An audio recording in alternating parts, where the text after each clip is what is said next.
కన్నపేగును కనుపాపలా కాపాడుకోవాల్సిన ఆ తల్లిదండ్రులు 13 నెలల చిన్నారిని అనాథను చేసి ఆత్మహత్యకు పాల్పడ్డ ఘటన బాపట్ల జిల్లా వేటపాలెం మండలంలో కలకలం రేపింది. ఆ దంపతులు తీసుకున్న ఒకే ఒక్క నిర్ణయం ఏడాది వయసున్న పసికందును అనాథను చేసింది. సాఫ్ట్వేర్ ఇంజనీర్ దంపతుల ఆత్మహత్యకు అసలు కారణాలేంటి? అప్పుల బాధ లేక మనస్పర్ధల?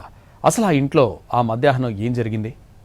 బాపట్ల జిల్లా వేటపాలెం మండలం రావూరుపేటలో విషాద ఛాయలు అలుముకున్నాయి. ఆర్యవైశ్య వీధికి చెందిన మాజేటి ప్రభాకర్, పార్వతీ దంపతుల ఆత్మహత్య స్థానికులను కూడా కన్నీరు పెట్టించింది. ఎంబీఏ పూర్తి చేసి సాఫ్ట్వేర్ ఉద్యోగిగా స్థిరపడిన ప్రభాకర్ భార్యతో కలిసి తనువు చాలించిన ఘటన స్థానికంగా కలకలం రేపింది. మధ్యాహ్నం 12:30 గంటల సమయంలో ప్రభాకర్ భార్య పార్వతి తన 13 నెలల చిన్నారి మాన్వితాను పక్కనే ఉన్న బంధువుల ఇంట్లో వదిలిపెట్టింది. అప్పటి వరకు అంతా సాధారణంగానే ఉంది. ప్రభాకర్ సోదరుడు సుధాకర్ మీ సేవా కేంద్రానికి వెళ్లారు.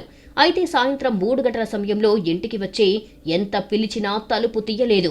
అనుమానంతో కిటికీ తీసి చూడగా బెడ్రూంలో చున్నీకి ఉరివేసుకున్న పార్వతి కనిపించింది. వెంటనే కిటికీ స్క్రూలు తొలగించి లోపలికి వెళ్లి చూడగా బెడ్రూంలో పార్వతి, బాత్రూంలో ప్రభాకర్ విగత జీవులుగా వేలాడుతూ కనిపించారు.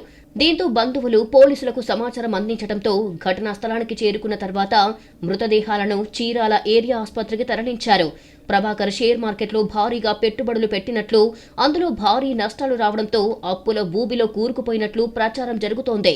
దీనికి తోడు దంపతుల మధ్య తలెత్తిన మనస్పర్ధలు కూడా కారణం కావచ్చని అనుమానిస్తున్నారు. ఇటీవలే పార్వతి పుట్టింటి నుంచి రావడంతో అంతా సర్దుకుంటుందని భావించారు. కానీ ఇంతలోనే ఈ ఘోరం జరిగిపోయింది.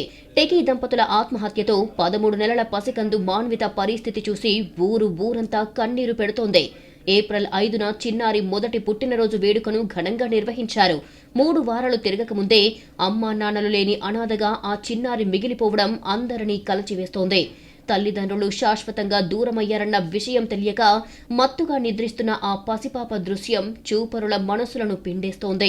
మాజేటి ప్రభాకర్, అతని భార్య పార్వతి ఇద్దరు కూడా కుటుంబ కలహాలతో ఉంటూ ఉన్నారు. మాజేటి ప్రభాకర్ అనే అతను సాఫ్ట్వేర్ ఉద్యోగిగా వర్క్ ఫ్రమ్ హోమ్ చేస్తున్నాడు. ఇద్దరి మధ్యన కుటుంబ కలహాలతో చిన్న పాప ఉంది, వాళ్ళకి 13 నెలల పాప మౌనీశ్లేని.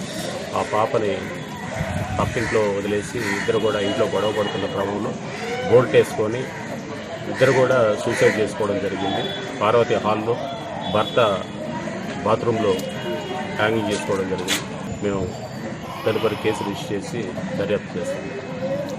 ఆత్మహత్య అన్ని సమస్యలకు పరిష్కారం కాదని, ప్రాణం కంటే ఏది గొప్పది కాదని తెలిసిన విద్యావంతులే ఇలాంటి నిర్ణయం తీసుకోవడం ఆ చిన్నారి భవిష్యత్తును చిదిమేసింది. ప్రస్తుతం పోలీసులు దీన్ని అనుమానాస్పద మృతి కేసుగా నమోదు చేసి దర్యాప్తు చేస్తున్నారు.